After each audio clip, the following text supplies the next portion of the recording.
Halo teman-teman, hari ini saya bukannya lagi mau rapat, saya ada di kantornya PT Anggana Catur Prima. Dan hari ini saya punya kesempatan untuk bertemu dengan satu orang di belakang layar. Dia adalah distributor dari sambal dua belibis dan kupu-kupu, Ibu Tres Katarina Wijaya. Soman, Soman, Soman. Pedas yang bener bikin rasa kompak. Sambal dua belibis. Terima kasih sudah diterima di sini. Sama-sama.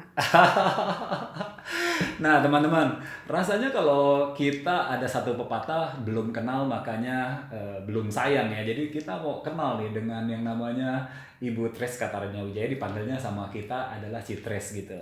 Citres, cerita dong sama kita. Citres itu memang dulu sekolahnya apa sih? Apa sekolahnya bikin sambel atau sekolahnya bikin bumbu-bumbu gitu? Dulu sekolahnya di mana Citres ya? Kuliah di mana dulu ya? Kalau mau ditanya begitu sih harusnya sih sekolah sambel ya. Tapi sekolah saya sebenarnya eh, nggak ada nggak nyambung sama dua belibis. Nggak ada hubungannya ya? Nggak ada, karena sekolah saya tuh sekolah jahit menjahit ya dulu di Amerika, Oh, di mana di Amerikanya? di San Francisco. San Francisco ya. Oh ya, jadi fashion design gitu.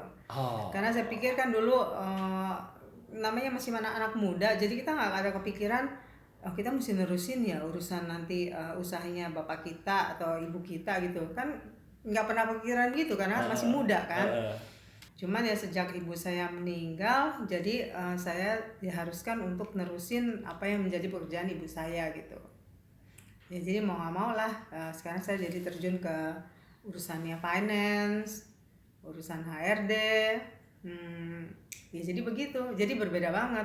Jadi urusan fashion itu udah saya tinggalin sih. Bu Tres, saya tuh ucapin terima kasih juga. Saya, kalau teman-teman tahu, Bis Mixing ada di Lokasari B35, itu adalah gedungnya Bu Tres. Dengan saya bisa ada Bis Mixing di Lokasari, ternyata saya di sana bisa buka sekolah DJ, bisa bikin event, kemudian bisa jualan produk-produk pionir DJ dan lain-lain ya Bu Tres ya.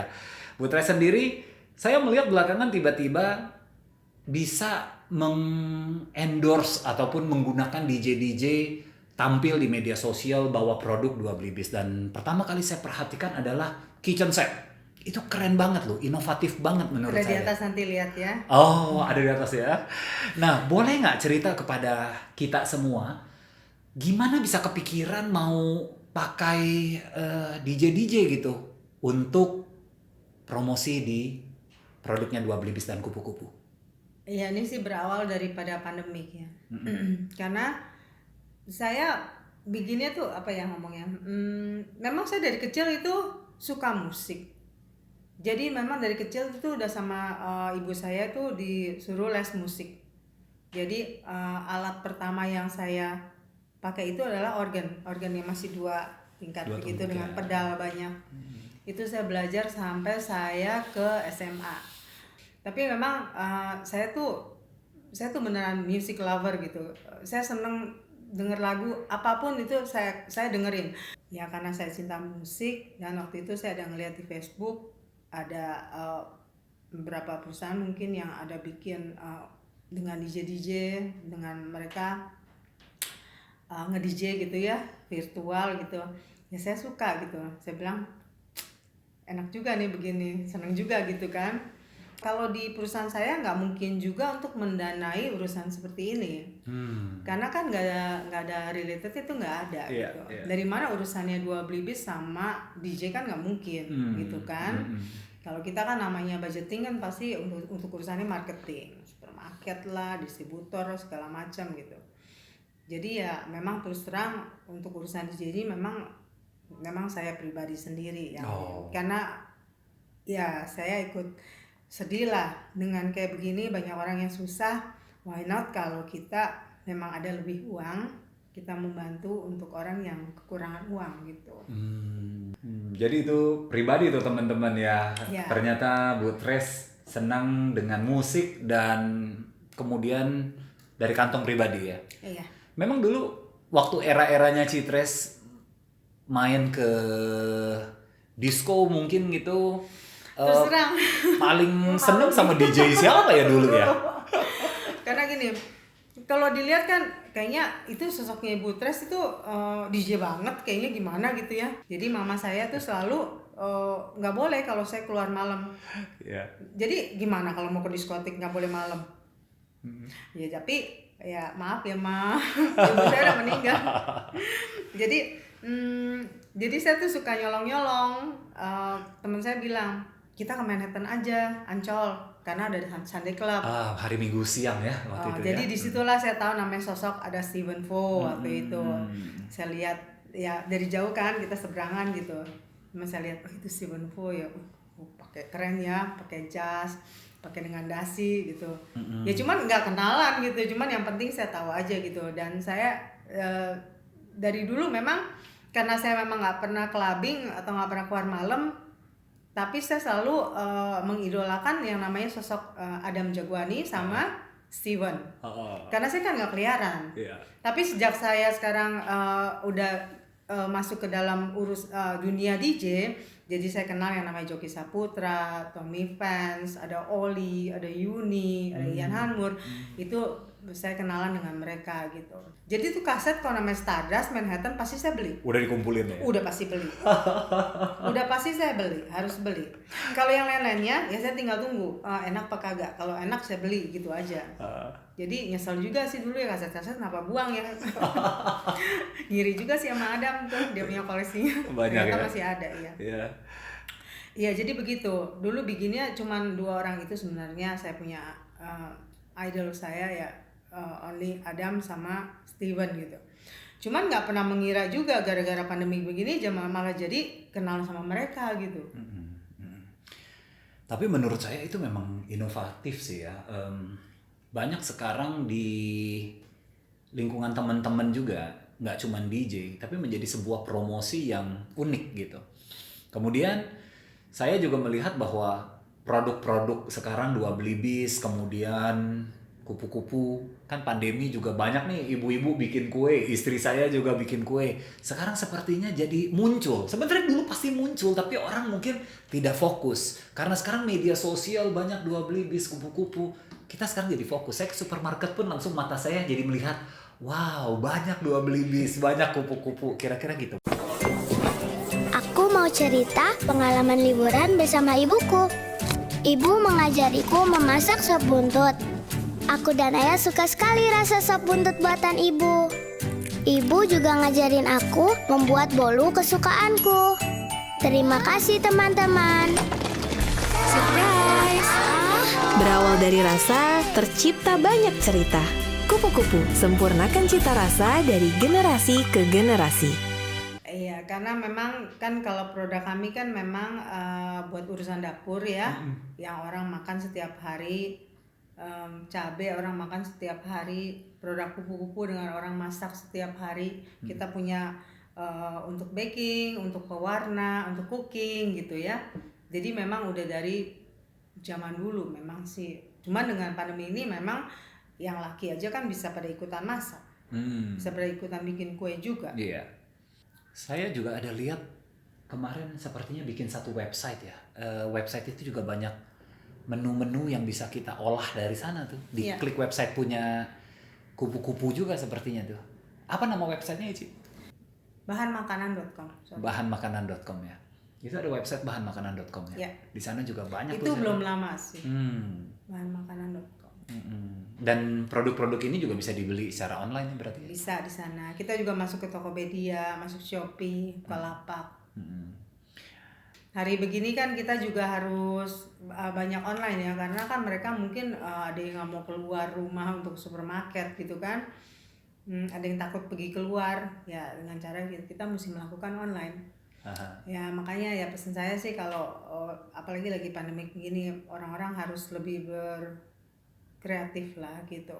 Apa yang kita mesti usahakan jangan stuck gitu. Jadi harus ada something yang mereka harus lakukan untuk supaya nggak tenggelam gitu ya istilahnya.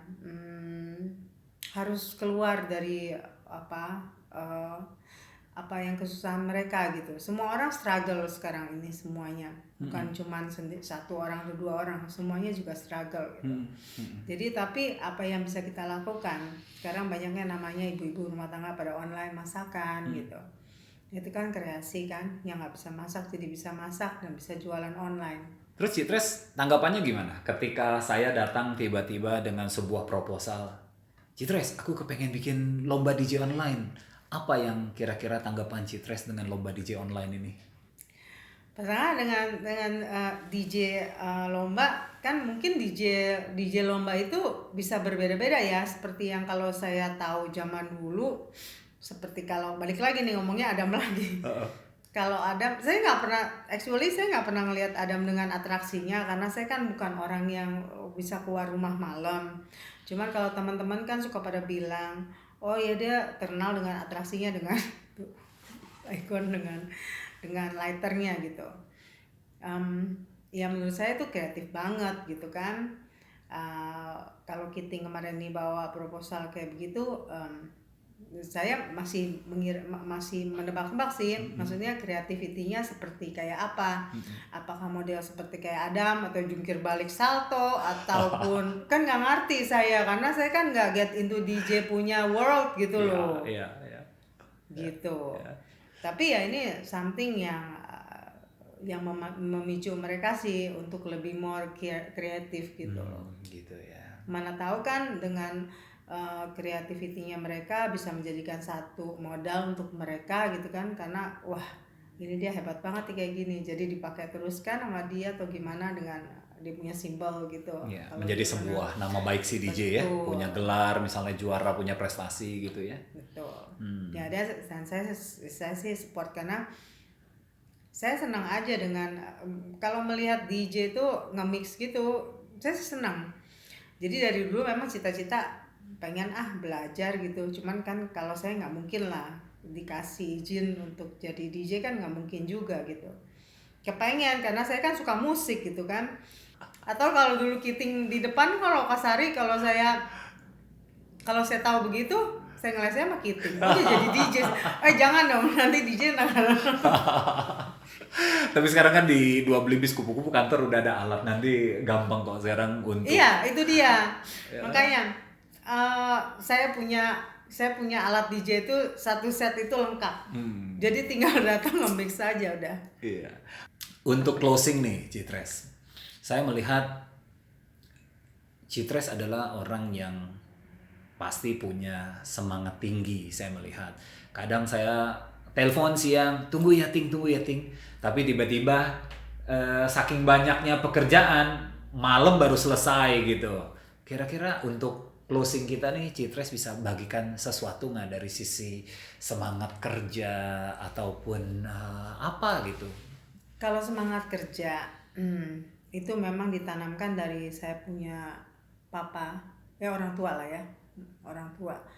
Memang papa saya itu memang pekerja keras, ya memang papa saya itu merintis pekerjaan dari heritage daripada saya punya kakek.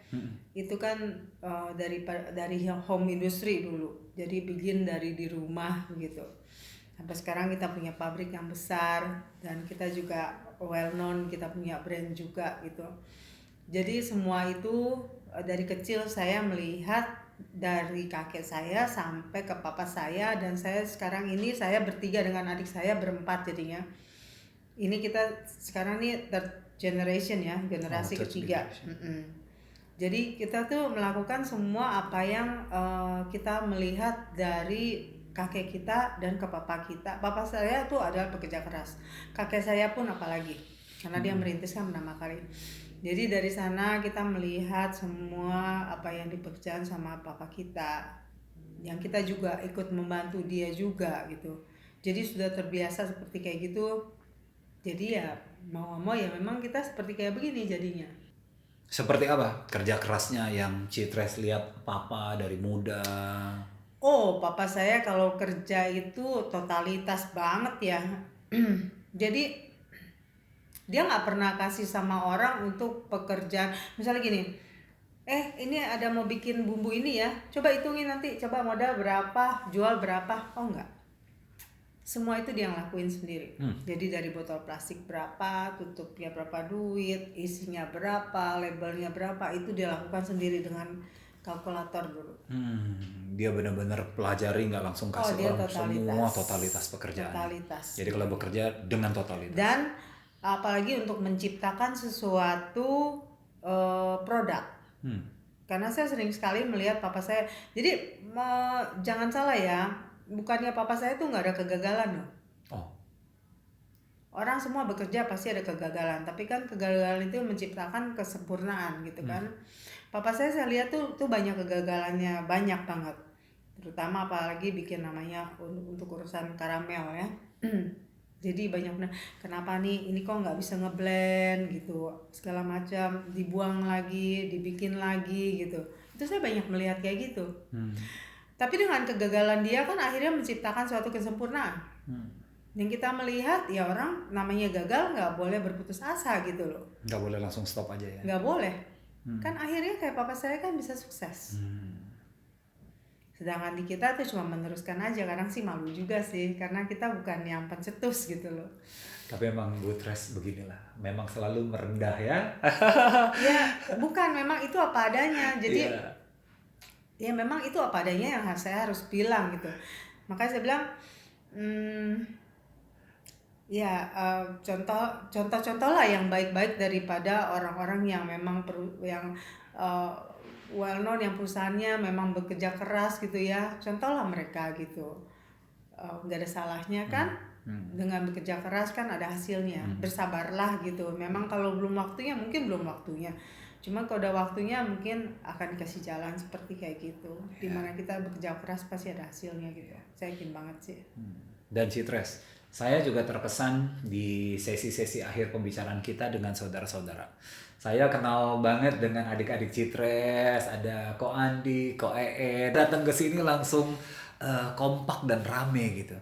Itu kira-kira bagaimana ya di dalam keluarga? Saya kadang-kadang ngiri loh. Saya mau nanti berbagi sama anak-anak saya gitu. Ketemu Tante Tres. Gimana sih Citres? Gimana ya? Karena kita dari kecil itu sama orang tua selalu dibilangin harus akur-akur itu sama saudara. Karena siapa yang mau bantuin kamu kalau lagi kesusahan? Pasti kan saudara nomor satu. Kalau nggak akur gimana gitu. Jadi kalau sama papa saya tuh selalu nggak boleh berantem. Kalau berantem pasti diomelin. Jadi udah dibiasakan harus akur, semua harus equal, semua harus sama rata begitu. Dan ya saya juga nggak tahu juga ya. Memang saya dan adik-adik saya semuanya juga akur. Jadi kita berempat, walaupun saya sih seorangan sendiri loh perempuan. Yang lain kan 3 kan laki-laki semua. Anak nomor gitu. 1 ya? Iya. Cuman ya kita semuanya akur, nggak ada yang pernah berantem. Akur lah, kita kalau kumpul berempat tuh udah kayak orang gila gitu bercandanya. Jadi kalau saya di sini di distributornya 2 Bibis sama kupu-kupu, saya tuh dengan adik saya yang paling kecil, Hari. Yang adik saya yang kedua itu adanya di pabrik mengurusin produksi. Yang ketiga ada bergerak di bidang yang MLM itu. Citres, sekali lagi terima kasih. Terima kasih. Sudah mau terima Kittingly dan berbagi untuk seluruh viewer Kittingly TV. Dan sekali lagi juga terima kasih buat dukungannya di acara DJ Shootout 2020. Sama-sama. Saya Kittingly bersama Ibu Tres Katarina Wijaya, pamit-pamit semuanya. Sampai ketemu dan nantikan penayangan Lomba DJ Shootout 2020 ya.